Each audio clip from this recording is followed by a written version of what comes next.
है on record वसूली हुई है, ऐसा नहीं वसूली नहीं पा रसीदें कटती हैं लगभग हमारे पास 20 लाख। पूर्वी दिल्ली नगर निगम के नवनिर्वाचित मेयर श्याम सुंदर अग्रवाल ने साप्ताहिक बाजारों में रेहड़ी पटरी लगाने वालों से वसूले जाने वाले शुल्क को माफ करने की घोषणा की है। श्याम सुंदर अग्रवाल ने पूर्वी दिल्ली नगर निगम मुख्यालय में प्रेस कॉन्फ्रेंस कर बताया कि 31 मार्च 2022 तक पूर्वी दिल्ली नगर निगम क्षेत्र के अलग अलग वार्ड में लगने वाले साप्ताहिक बाजारों से शुल्क नहीं लिया जाएगा। श्याम सुंदर अग्रवाल ने कहा कि छात्र जीवन के दौरान उन्होंने तकरीबन 7 सालों तक साप्ताहिक बाजारों में रेहड़ी पटरी लगाई थी। इन बाजारों में दुकान लगाने वालों का दर्द क्या होता है, इसे उन्होंने खुद महसूस किया है। मेयर ने कहा कि कोरोना की इस महामारी में साप्ताहिक बाजारों में रेहड़ी पटरी लगाने वालों पर पड़ा है। लॉकडाउन में वीकली मार्केट को बंद किया गया, जिसकी वजह से इन बाजारों में रोजगार करने वालों को रोजी रोटी का संकट पैदा हो गया।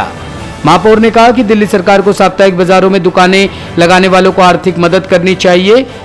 आप सभी प्रेस बंधुओं का बहुत बहुत हार्दिक स्वागत है।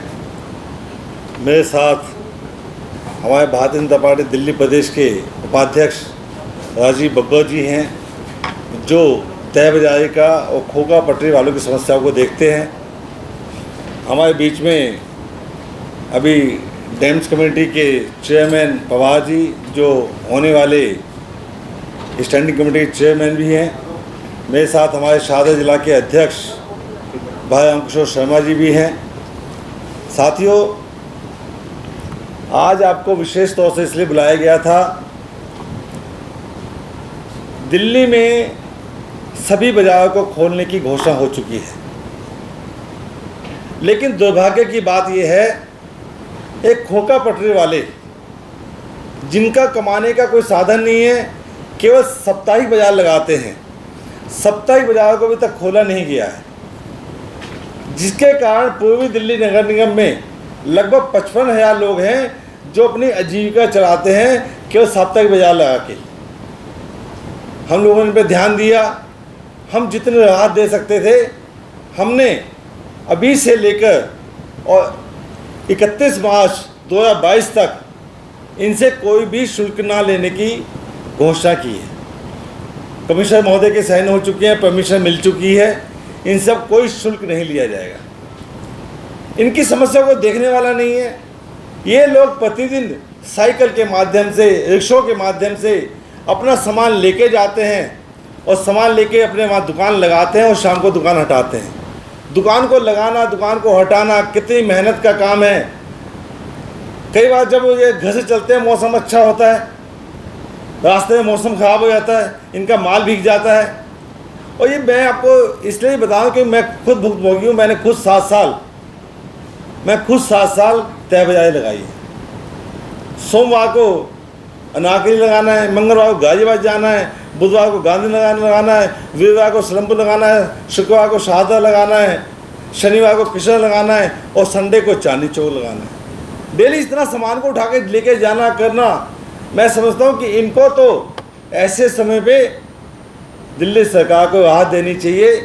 ये दूसरों को पैसा देते हैं, दिल्ली सरकार को इनको मुआवजा देना चाहिए, मोटा मुआवजा देना चाहिए।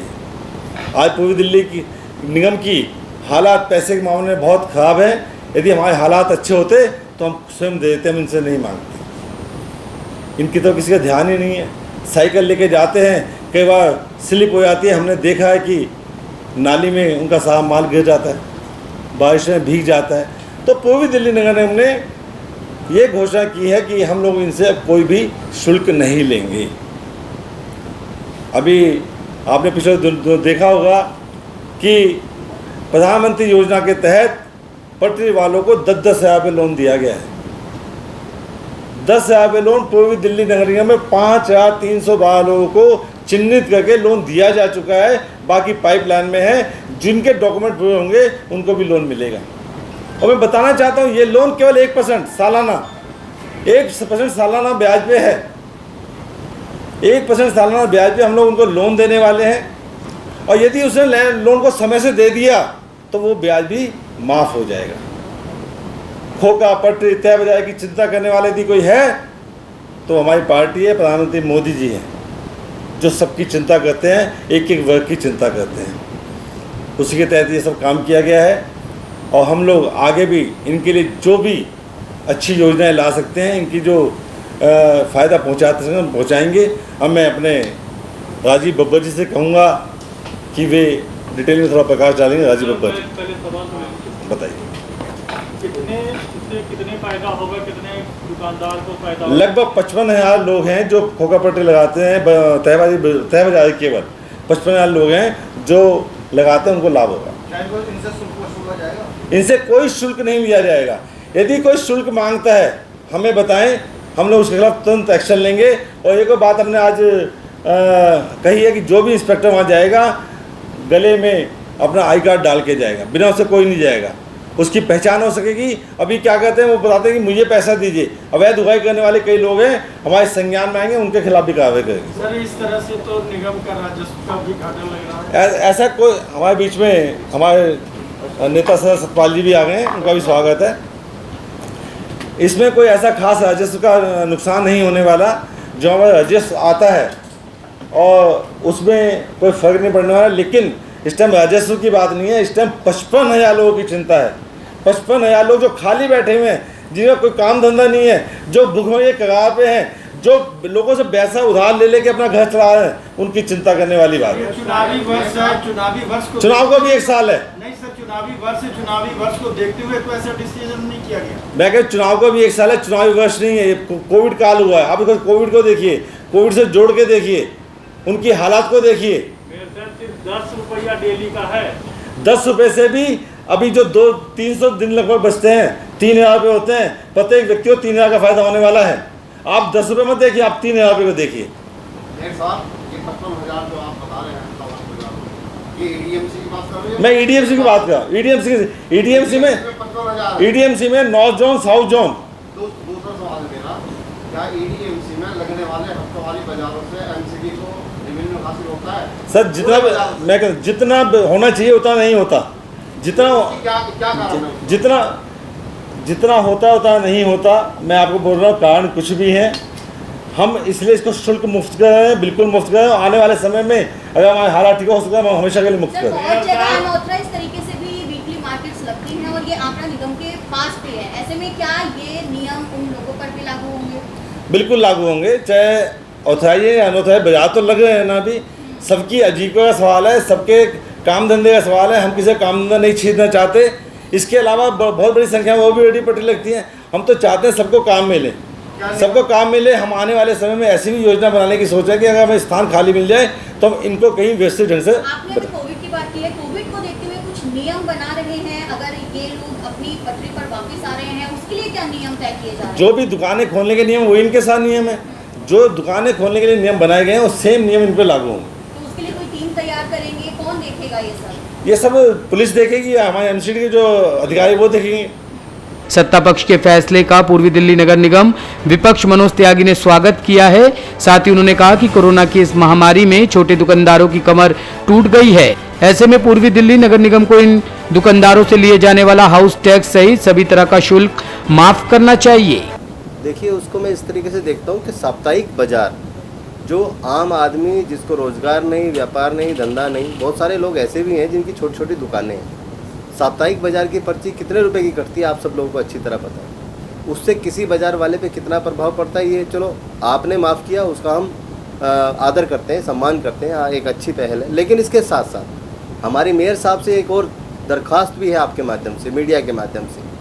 बहुत सारे लोग जो हमारी छोटी छोटी अनऑथराइज कॉलोनियों के अंदर, झुग्गियों के अंदर जो छोटे छोटे दुकानदार भाई हैं, जिनके अनऑथराइज में भी हाउस टैक्स लिए जा रहे हैं, जिनके रेगुलराइज में भी अगर दुकान है तो उनके किराए बहुत ज़्यादा हैं, लेकिन उनके पास ना तो व्यापार आया, ना धंधा आया, ना रोज़गार आया, ना उनकी कोई दुकान से माल बिका। तो ऐसे समय में तमाम लोगों को हाउस टैक्स देने में बहुत ज़्यादा परेशानी का सामना करना पड़ा है। ऐसे में अपने घर को पालने में बहुत ज़्यादा परेशानियों का सामना करना पड़ रहा है। मेरी मेयर साहब से दरख्वास्त है कि ऐसे तमाम जितने भी दुकानदार भाई हैं, जितने भी कॉमर्शियल प्रॉपर्टीज़ हैं, स्कूल हैं, रेस्टोरेंट हैं, बैंक्वेट हॉल हैं, या जितने भी ऐसी चीज़ें हैं जहाँ से कमर्शलाइजेशन या कॉमर्शियल हाउस टैक्स आता है, उसके साथ साथ जो छोटे छोटे दुकानदार हैं जिनकी लाइसेंस फ़ीस ली जाती है, उनकी लाइसेंस फ़ीस को माफ़ किया जाए। इस हाउस टैक्स को माफ़ किया जाए। 2020-2021 फाइनेंशियल ईयर का हाउस टैक्स पूरी तरीके से मैं समझता हूँ कि दिल्ली की जनता पर पूरी हाउस टैक्स को माफ़ कर देना चाहिए, जिससे कि तमाम उन गरीब लोगों को एक राहत की सांस मिले, जो लोग अपने घर पालने में बड़ी मुश्किलों का सामना करना पड़ रहा है, जिनको अपनी दुकानों पर दोबारा से चालू करने में बहुत मुश्किलों का सामना करना पड़ रहा है। ऐसे समय में हाउस टैक्स देना या लाइसेंस फ़ीस देना या ट्रेड लाइसेंस फ़ीस देना, ये अपने आप में बहुत बड़ी उनके लिए समस्या है। मैं समझता हूँ कि अगर ये माफ़ कर दिया जाए तो इन तमाम लोगों को बड़ी राहत की सांस मिलेगी और लोग दुआएं देंगे कि एमसीडी में वास्तव में लोग उनके लिए बैठे हैं। तो विपक्ष की भूमिका निभाते हुए आम जनता की बात को, दर्द को सुनकर समझकर मैं आप सभी लोगों के माध्यम से मेयर साहब को कहना चाहता हूं कि ये तमाम तरह के हाउस टैक्स, लाइसेंस फ़ीस 1 वर्ष का माफ़ कर दिया जाए, ताकि सभी लोगों को राहत की सांस मिल सके। टॉप स्टोरी ब्यूरो के लिए दिल्ली से रवि डालमिया की रिपोर्ट। 20 लाख के आसपास, 20 लाख से ज़्यादा